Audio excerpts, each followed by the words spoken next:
Sveiki! Mani sauc Jolanta un klāt ir kārtējais BUTLV video apskats. Šoreiz mūsu rokās ir nonācis salīdzinoši mazais HP Pavilion DM1 portatīvais dators. Sākumā pastāstīšu par tā ārējo izskatu un lietojumiem, taču pēc tam ķersimies klāt tehniskajiem parametriem. Dators ir salīdzinoši mazs un ar savu 11,6 colu lielo displeju iedaras netbooka kategorijā.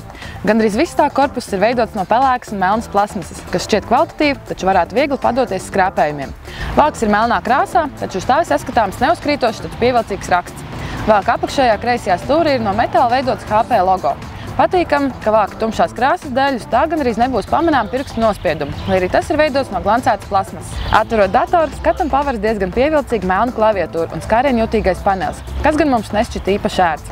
Visa pārējā iekšpuse ir veidot no gaiši pelēkas plasmasas. Klaviatūra ir tiešām ērta, jo pogas ir atdalīts, taču ātri rakstot tas šķiet diezgan skaļi. Datora apakša ir veidot no melnas plasmasas, taču uz to gan pārāk bieži nesanāks skatīties. Kopumā dators ir diezgan plāns un izskatīgs. Tā dizains ir patīkams, taču tajā pašā laikā neuzkrītošs.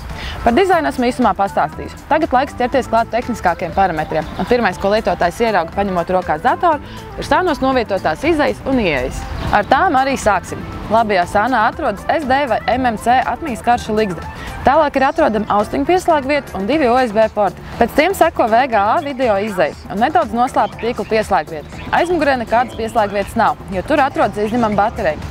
Datora kreisajā sānā ir vēl viena USB pieslēgvieta, HDMI izeja, kas šķiet tiešām noderīga, un 2 LED lampiņas, kas paziņo par cietā diska darbību un to, vai dators ir ieslēgts. Tālāk seko lādētāja ieeja ar vēl vienu LED lampiņu, kas paziņo par lādēšanu. Priekšpusē atrodas tikai Dolby Advanced audio skaļruņi, kas salīdzinājumā ar citu portatīvo datoru iebūvētajiem skaļruņiem skan diezgan labi. Runājot vairāk par tehniskām lietām, 11,6 colu displeja izšķirtspēja ir jau par standartu kļuvusi 1366 x 768 pikseli. Datoru darbina AMD Fusion E350 sistēmu uz čipa ar 1,6 GHz augstu frekvenci. Operatīvās atmiņas apjoms sastāv 2 GB. Par grafisko vidi rūpējas Radeon HD 6310 grafiskais processors. Cietā diska ietilpība ir 250 GB, kas priekš netbooka šķiet diezgan solīds apjoms. Windows 7 iebūvētajā vērtēšanas sistēmā dators saņēma 3,8 balvas.